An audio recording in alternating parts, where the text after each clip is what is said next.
Alors, un petit point sur votre séance de lecture, le Horla.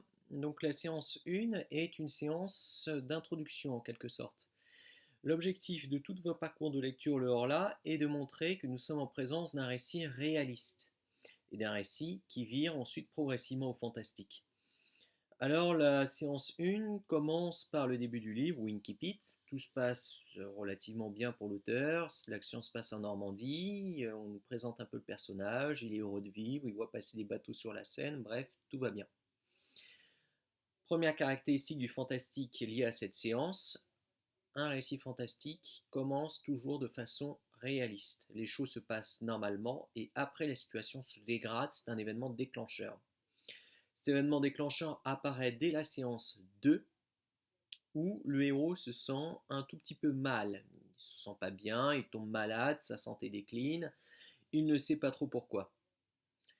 Là, nous avons les marques du fantastique qui commencent à arriver, avec notamment la tournure des phrases.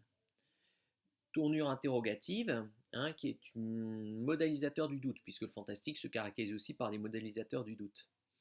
Le héros narrateur qui vit l'action se sent un tout petit peu perdu, il se pose plein de questions, il ne sait pas où il en est. Ses hésitations sont également marquées par la présence des points de suspension qui marquent un peu une sorte d'hésitation dans le récit.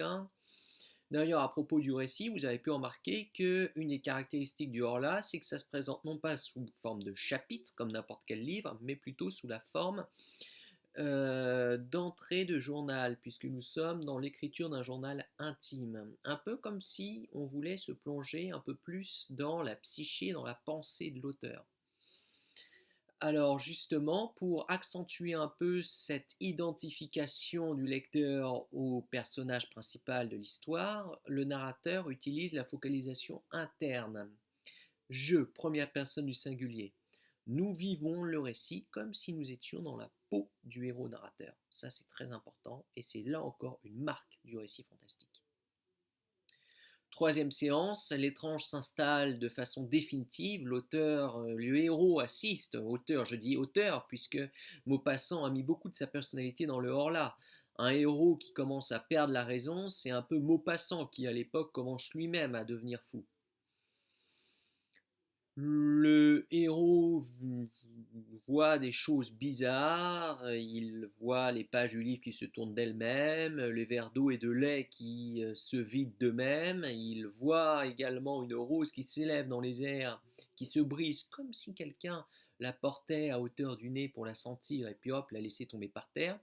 Mais ce qui est important, c'est qu'à chaque fois que ces événements étranges se produisent, le héros narrateur est seul. Il n'y a aucun témoin à côté de lui pour corroborer cette histoire. À un moment donné, il se trouve devant une glace et il dit je l'ai vu, ça y est, je l'ai vu. Pourquoi? Puisqu'au moment où il se regarde, il ne voit pas son reflet, comme si quelqu'un était devant lui et s'interposait entre le personnage et son reflet dans le miroir.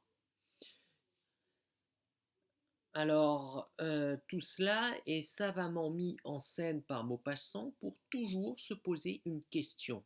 Est-ce que le personnage, le héros du récit, vit réellement ce qu'il est en train de vivre ou est-ce qu'il est en train de perdre progressivement l'esprit? Tous les modélisateurs du doute sont mis en œuvre dans ce récit à travers la ponctuation. J'ai parlé des phrases interrogatives, les phrases exclamatives même, comme si le personnage voulait se rassurer en affirmant certaines idées. Et surtout le champ lexical du doute qui est très présent à travers des petits adverbes comme certainement, peut-être.